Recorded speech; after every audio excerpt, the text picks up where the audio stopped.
පින්නතුන්ට මතකදාර 2004 අවුරුද්දේ ලංකාවට සුනාමිය ආවා. පින්නතුනි කොන්ක්‍රීට් ගොඩනැගිලි ගලවගෙන නෙගේ. දැකලා අකුරල කහව පැරලි ස්ටේෂන් එකේ රේල් පිලි දෙකට නැමිලා තිබ්බා. අර ගාල්ලේ බුදු පිළිමේ කී දෙනෙක් එල්ලලා හිටියද? තින්ත පතුරක් ගැලවුණාද? ස්වභාව ධර්මයේ පව කාටද ගරු කරන්නේ? බුදුහාමුදුරුවන්ට. ඒ වගේ අත්දැකීම් වෙනතුනේ ඕන තරම් තියෙනවා.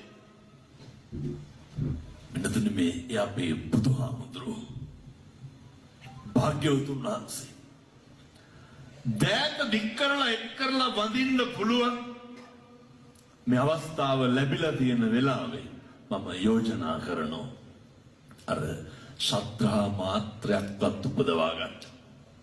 හැම මොහොතෙම බුද්ධානුස්සතිය වඩන්න පුරුදු වෙන්න. බුදුහාමුදුරුවෝ හිතේ හදවතේ ඉන්නවා කියන තැන පිහිටගෙන තියාගෙන ජීවත් වෙන්න. ගෙදර ඉන්නකොට හොඳට බුද්ධ වත කරන්න. ගෙදර ඉන්නකොටත් හොඳට බුද්ධ උපස්ථානය කරන්න.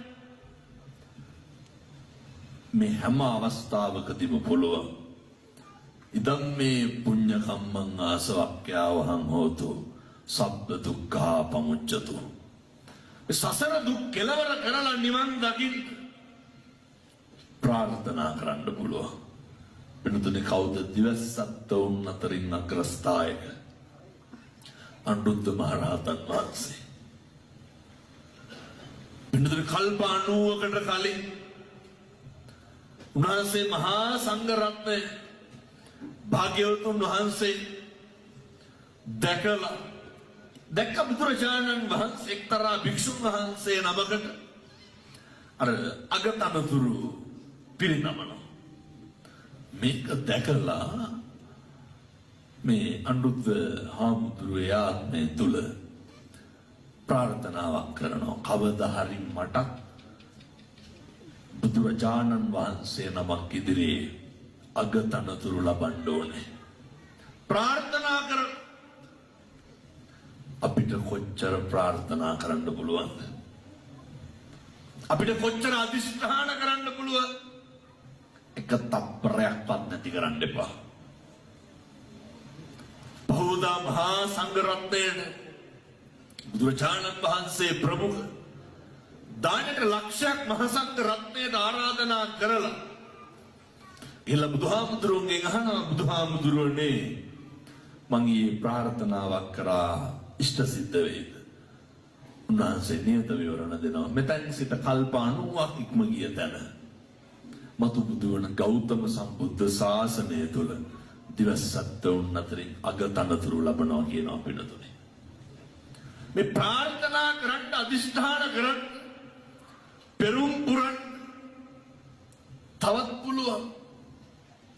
අපිට තියෙනවා නම් මේ ආත්ම භාවය තුළ ඔය රෝගාබාධ අසනීපකම් අගහිගකම් නොලැබී අප්‍රසාදේ බොහෝ දෙනෙක් අපිව පෙළනවා නම් බොහෝ දෙනෙක් අපිට නිඳා කරනවා නම් අපිව ප්‍රතික්ෂේප වෙනවා නම් වෙනතුනි බුදුරජාණන් වහන්සේගේ ඔය වෙනතුන් අහලත් දෙන්නේ බුදුහාමුදුරුවන්ට විපාක දුන්නු කර්ම 12 කොච්චර දෙනවද?